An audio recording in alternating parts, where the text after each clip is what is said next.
और अगर आप अपने आप को समर्पित करोगे प्रभु को ऐसे, शायद वो कुछ बातें आपसे दूर रखेगा, वंचित रखेगा, जो आप चाहते हो, जो बाकी लोगों के पास है इस संसार में पर आपके पास नहीं है, पर वो आपको तैयार करेगा एक सेवकाई के लिए, उपयोगिता के उसके लिए। ऐसा क्यों कि हम में से कई इतने सालों के बाद भी, विश्वासी होने के बाद, मैं किसी की आलोचना नहीं कर रहा, मैं आपसे पूछना चाहता हूं ऐसा क्यों कि बाइबल के आपको जो ज्ञान इतना गरीब है, इतना कम है? क्या इसलिए क्योंकि आपके पास कोई समय ही नहीं है? क्या आपने अपने नौकरी के लिए अच्छी पढ़ाई नहीं की? आपका पेशा कुछ भी क्यों ना हो जो आप कर रहे हो, आप रात रात तक जागते हो और अप टू डेट होते हो, अगर कंप्यूटर की फील्ड में आप हो तो आपको निरंतर टच में होना है, क्योंकि वो निरंतर बदलते रहता है। जो 10 साल पहले आपने कॉलेज में पढ़ा था, आज उसकी सहायता नहीं होती। कंप्यूटर फील्ड में आपकी नौकरी चली जाएगी, आपको अप टू डेट होना पड़ता है हर समय। और मसीह भी, उनके पास उसके लिए समय है। पर सबसे महत्वपूर्ण बात, परमेश्वर को जानना। ऐसा क्यों कि वो उनकी आखिरी प्राथमिकता। आप अपने आप से पूछिए मेरे भाई, मेरे बहन, क्या परमेश्वर के साथ आपकी संगति पहली प्राथमिकता है आपके जीवन में? वो होनी चाहिए। मैं कई बार लोगों से कहता हूं, पहले 4 शब्द बाइबल के, हिंदी में पहले 3 शब्द, उत्पत्ति 1 उसका पहला वचन, आरंभ में परमेश्वर। आपके जीवन वैसा होना चाहिए, आपका दिन वैसा होना चाहिए। हर दिन मैं लोगों से कहता हूं, जब आप उठते हो, सुबह जग जाते हो, बिस्तर से भी निकलने से पहले आरंभ में परमेश्वर। सोच कर देखिए, परमेश्वर के विषय में सोचिए। जैसे ही आप जगते हो, अपने आप को अनुशासित कीजिए, अपने पिता से बात कीजिए, अपने दिन की शुरुआत कीजिए यह कहने से कि हमारे पिता। यीशु ने हमें प्रार्थना करना सिखाया कि हम उसको पिता कहें। उसने बहुत ज्यादा सुरक्षा मेरे जीवन में लाई है। जब मैं परमेश्वर को पिता के तौर पर जानने लगा, मैं अपने बुद्धि में तो जानता था, ज्ञान में, कि मैंने सुना था कि पिता मेरा परमेश्वर है। मेरे नए जन्म के बाद जिस असेंबली में, जिस कलीसिया में मैं जाता था, उन्होंने कहा अब परमेश्वर तुम्हारा पिता है। वो केवल परमेश्वर नहीं है, यीशु ने कहा हमारे पिता जो स्वर्ग में है। पर मैं ईमानदारी से आपको कहना चाहता हूं, मैं परमेश्वर को मेरे पिता के तौर पर जानता था अंदर से, केवल 16-17 वर्ष बाद मेरे नए जन्म के। हाँ, उसके पहले मैं प्रार्थना करता था हमारे पिता, पर मैं उसे पिता के तौर पर जानता नहीं था। जैसे कुछ बच्चे हैं, आप में से अधिकतर, आपके परिवार आपके साथ है दुबई में, पर ऐसे कुछ है जो ज़्यादा अमीर नहीं है, जिनके पास अमीर का एक अच्छी नौकरी नहीं है, वे अपने परिवार को नहीं ला सकते, उनके पास उतना पैसा नहीं होता है, वह परिवार को नहीं ला सकते, वह उनको अकेला दुबई में होना चाहिए, और उनके परिवार केरला में होते हैं या कहीं और होते हैं। और फिर एक साल में, वो साल में एक बार जाते हैं केरला में अपने परिवार को देखने के लिए। सोच कर देखिए ऐसे परिवार के विषय में। और वो जो बच्चे होते हैं जो अपने पिता को शायद 1 महीना देखते हैं 1 साल में, आप उनसे पूछिए क्या आप, तुम्हारे पास एक पिता है? वो कहेंगे हाँ। वो कहेंगे हाँ। क्या आप उनको देखते हो? हाँ, कभी कभार मैं उन्हें देखता हूं, साल में 1 बार। हमें उनके लिए दुख महसूस होता है, उन बच्चों के लिए। आप कितने भाग्यवान हो, आप अपने बच्चों को रोज देख सकते हो। पर सोचकर देखिए, उन बच्चे जिनके माता पिता बहुत गरीब है, वह उनके साथ गल्फ में नहीं ला सकते, दुबई में, वे अपने पिता को साल में 1 ही बार देखते हैं, कुछ समय के लिए केवल। पर बिल्कुल ऐसे ही कई मसीही हैं, वे अपने पिता को निरंतर नहीं देखते। उनके पिता जो स्वर्ग में है उसके बारे में बात कर रहा हूं। हाँ, कभी कभार। और इस वजह से उनका जीवन इतना शैलो है, उतला है और खाली है। इस वजह से वे बाइबल को पढ़ना गंभीरता से नहीं लेते। बाइबल उनके लिए बोरिंग किताब है। मुझे ईमानदारी से बताइए मेरे भाई, मेरे बहन, क्या आपको लगता है कि आपको बाइबल से कुछ पाते हो जब आप उसे पढ़ते हो तब? या आप उसे एक परंपरा के तौर पर पढ़ते हो? हाँ, मुझे पढ़ना है, मुझे अपने विवेक को साफ रखना है बाइबल पढ़कर हर दिन। क्या उससे आप कुछ पाते हो? मैं आपको बताना चाहता हूं, मैं बाइबल 62 वर्षों से पढ़ रहा हूं और मैं उसमें से कुछ पाता हूं। अभी कभी, हमेशा, कभी कभी एक पूरे दिन में मैं एक ही वचन पढ़ता हूं, बस उतना ही। शुरुआती दिनों में नहीं, मैं बाइबल नहीं जानता था इसलिए मैं कई अध्याय पढ़ता था, पर आजकल मैं बाइबल को जानता हूं इसलिए मैं एक वचन पढ़ता हूं और परमेश्वर मुझसे बात करता है और कहता है कि वहां मनन करने के लिए बहुत है। बाइबल बताती है जो व्यक्ति धन्य है वो नहीं जो बाइबल को पढ़ता है, जो बाइबल पर मनन करता है। हम जानते हैं भजन 1, धन्य है वो पुरुष, वो नहीं जो बाइबल को पढ़ता है, धन्य है वो मनुष्य जो उसकी व्यवस्था पर रात दिन ध्यान करता है, मनन करता है। उसका मतलब यद्यपि वो रात के बीच में उठता है, वो सोचता है जो उसने बाइबल में पढ़ा था। भजन 1 उसका दूसरा वचन, बाइबल के वचन में वो मनन करता है रात दिन। क्या आपने उस वचन को पढ़ा है? क्या आपने कभी बाइबल के वचन पर मनन किया है रात में जब आप बिस्तर में थे? आप किस विषय में सोचते हो? कभी कभी हम बिस्तर में होते हैं और हमें नींद नहीं आती है और रात के बीच में हम जग जाते हैं, या और आप कुछ समय जागे हो, आप किस विषय में सोचते हो तब? भजनकार कहता है जो व्यक्ति परमेश्वर के विषय में सोचता है जो उसने दिन में पढ़ा था, ऐसा व्यक्ति इतना धन्य, इतना आशीषित है। एक अद्भुत वायदा है यहां जिसने मुझे आशीषित किया है। जो कुछ वो करता है वो उसमें सफल होगा। ये मनुष्य जो बहुत तीव्र इच्छा रखता है कि उसका पिता उससे बात करे, नजदीकी तौर पर वो चाहता है कि पिता उसके पास हो, और वो बाइबल परमेश्वर के वचन को पढ़ता है। शायद वो पढ़ता नहीं, उसके पास बाइबल नहीं है निरंतर, पर वो जो उसने पढ़ा या सुना जो उसके मन में, उस पर मनन करता है दिन भर। जब भी उसे समय मिलता है, थोड़ा समय मिले, कुछ क्षण मिले उसके काम के बीच, या वो गाड़ी चला रहा है या जो भी है, कुछ वचन उसके मन में आता है और वो उस विषय में सोचता है, और वो एक निजी संबंध बनाता है अपने पिता के साथ। वो एक धन्य पुरुष है।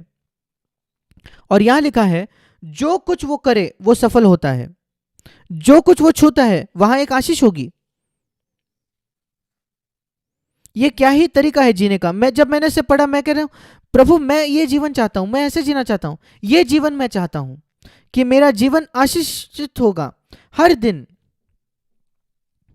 और आत्मिक तौर पर मैं उन्नति करूंगा, सफल रहूंगा हमेशा। मैं गरीब, आप जानते हो गरीबी से होना, आर्थिक तौर पर गरीब होना क्या है। जो गरीब व्यक्ति बहुत संघर्ष कर रहा है आर्थिक तौर पर, उसकी जरूरतें पूरी नहीं होती। आप लोग ऐसे नहीं हो, आपके पास पर्याप्त है, पर्याप्त से भी ज्यादा है आपकी जरूरतें पूरे करने के लिए। सोच कर देखिए, अगर आत्मिक तौर पर भी आप ऐसे हो सके, जब आप संघर्ष नहीं कर रहे दिन प्रतिदिन पाप पर विजय पाने के लिए, पर विपुलता है, बहुतायत है, जब आपके पास पैसे की कोई कमी नहीं है, आपका पैसा इतना स्वतंत्र होता है इस पृथ्वी पर, आपका जीवन, सॉरी, आत्मिक तौर पर ऐसा होता है जब आपको परमेश्वर के धन मिलते हैं, एक स्वतंत्रता होती है जो हमारे जीवन में आती है। जो संसार का समानता यह है कि उस व्यक्ति को संघर्ष नहीं करना पड़ता पैसे के लिए, उसके पास बहुतायत है। और आत्मिक तौर पर जो है, मैं उस विषय में बात कर रहा हूं, ऐसी बहुतायत कि कभी समय नहीं होता जब वो आशीषित नहीं है। ऐसा एक भी क्षण नहीं है उसके जीवन में जब वो बोर हुआ है। क्या आप बोर हो जाते हो अपने मसीह जीवन से? क्या आपको लगता है आपका मसीह जीवन एक परंपरा जैसा है, आपको सभा में जाना एक बोझ लगता है? नहीं, मेरे लिए तो बिल्कुल इसका विपरीत है। वो दिन जब सभा नहीं होती तब मैं बोर होता हूं। सभा के लिए जाना तो मेरे लिए बहुत उत्साही है, क्योंकि परमेश्वर प्रभु की उपस्थिति है वहां। मैं सोचता हूं कि हम में से कई, हमारे एक संतुष्ट अनुभव नहीं है हमारे स्वर्गीय पिता के साथ और यीशु मसीह के साथ, और मैं आपको उसका कारण बताना चाहता हूं। क्योंकि हम विश्वास नहीं करते कि परमेश्वर की योजना हमारे लिए सर्वश्रेष्ठ है। सब कुछ जो वो हमसे कहता है वो सर्वश्रेष्ठ है मेरे लिए। उदाहरण के तौर पर, जब वो कहता है तुम्हें हर एक को क्षमा करना है जिसने आपको चोट पहुंचाई है, 99% नहीं, हर एक व्यक्ति को पूरी तरीके से उन्हें क्षमा कीजिए, चाहे उन्होंने जो कुछ क्यों ना किया हो आपके खिलाफ। क्या आप ईमानदारी से कह सकते हो कि इस प्रकार आप जीते हो हर दिन, कि एक भी मनुष्य नहीं है इस पृथ्वी पर जिसके खिलाफ आपके हृदय में कोई ग्रज है, कोई आपने बुराई रखी है मन में, जो कुछ दुष्ट उन्होंने किया होगा आपके परिवार के लिए, कोई हानि उठाई होगी आपके परिवार ने, आपको हृदय में कोई कड़वाहट नहीं है, कोई ग्रज नहीं है? मैं अपना हाथ उठाकर कह सकता हूं ये मेरे जीवन में सच है, और ये एक कारण है मेरा जीवन इतना खुशहाल है, खुश है। ये नहीं कि किसी ने मुझे हानि नहीं पहुंचाई है। मैंने प्रभु की सेवा की है अब 56 वर्षों तक, पूर्णकालीन सेवा, और आप निश्चित हो सकते हो कि मैं शैतान का ज़्यादा एक हमले का निशाना हूँ। शैतान मुझ पर ज़्यादा निशाना साधता है आपसे ज़्यादा, और वो मुझे दूसरे लोगों के द्वारा मुझ पर निशाना करता है, और कई तरीके से मुझे तकलीफ दी है, पर मेरे पास उनके खिलाफ कुछ नहीं है। मैं आसानी से कह सकता हूँ पिता उन्हें क्षमा कर, वे नहीं जानते वो क्या कर रहे हैं। उन्होंने मुझे हानि नहीं पहुंचाई, जो कुछ उन्होंने किया वो मेरे भले के लिए काम किया। मैं उस पर विश्वास करता हूं, रोमियो 8:28। और हर दिन मैं कह सकता हूं प्रभु इस पृथ्वी पर एक भी मनुष्य नहीं है जिसे मैंने क्षमा नहीं किया है। कृपया आप भी ऐसे जिए, हर दिन आपका जीवन आशीषित होगा। और दूसरी बात जो बाइबल कहती है कि हमें हमेशा अपने आप को नम्र करने की कोशिश करनी है, खोजना है। क्या आपको याद है कैसे यीशु ने कहा, कुछ लोग जब किसी खाने के लिए जाते हैं वो सबसे महत्वपूर्ण स्थानों को ले लेते हैं। वो कहता है कि वो ऐसा मत करो, सबसे निचला स्थान लो। लूका 14 में ये लिखा है, सबसे महत्वपूर्ण स्थान मत खोजे, या आपसे महत्वपूर्ण व्यक्ति आएगा और आपको कहा जाएगा कि यहाँ से छोड़कर नीचे जाइए, और इसलिए वो कहता है सबसे नीचे का स्थान उठाइए। और एक दिन जो वो भोजन देने वाला है वो आपको आकर कहेगा कि ऊपर आइए। ये छोटी छोटी बातें हैं, और मैं कहता हूँ प्रभु मैं यही करना चाहता हूँ। मैं आखिरी स्थान लेना चाहता हूँ हर जगह। मैं जाना माना नहीं होना चाहता, महान नहीं होना चाहता, ऐसा कुछ भी नहीं इस पृथ्वी पर। मैं मसीह जगत में भी जाना माना नहीं होना चाहता, मैं आखिरी स्थान लेना चाहता हूँ हर जगह। इसलिए शुरुआत में हमारे सारे सीएफसी कलीसियाओं में मैं कभी प्लेटफॉर्म पर नहीं बैठता था बाकी पास्टर्स की तरह। जब मैं किसी कॉन्फ्रेंस में भी जाता हूँ मैं प्लेटफॉर्म पर नहीं बैठता। मैं कहता हूँ मैं ये नहीं करूँगा, मैं सारे कांग्रेगेशन सारे लोगों के साथ रहूँगा। मैं साधारण भाई हूँ।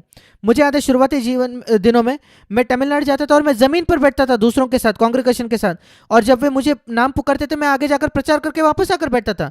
मैं कहता था प्रभु इस पृथ्वी पर मैं महत्वपूर्ण व्यक्ति नहीं बनना चाहता। क्या आप महत्वपूर्ण व्यक्ति बनना चाहता हूँ? आप चाहते हो? आप में से कोई जिनकी लालसा है एक अगुआ बनने की आपके कलीसिया में, क्यों?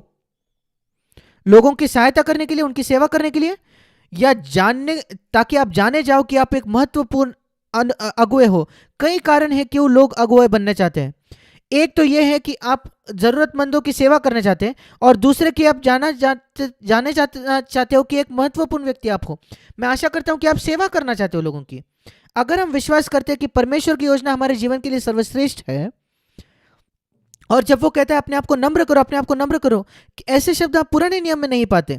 अपने आप को नम्र करो ये नई नियम की आज्ञा है। यीशु ने कहा मुझसे सीखो क्योंकि मैं नम्र हूं, दीन हूं और सौम्य हूं, कोमल हूं अपने हृदय में। क्या आप उस वचन को जानते हो? ये बहुत महत्वपूर्ण वचन है। मेरे साथ निकालिए मत्ती 11 उसका 29 वचन। मत्ती 11 उसका 29 वचन।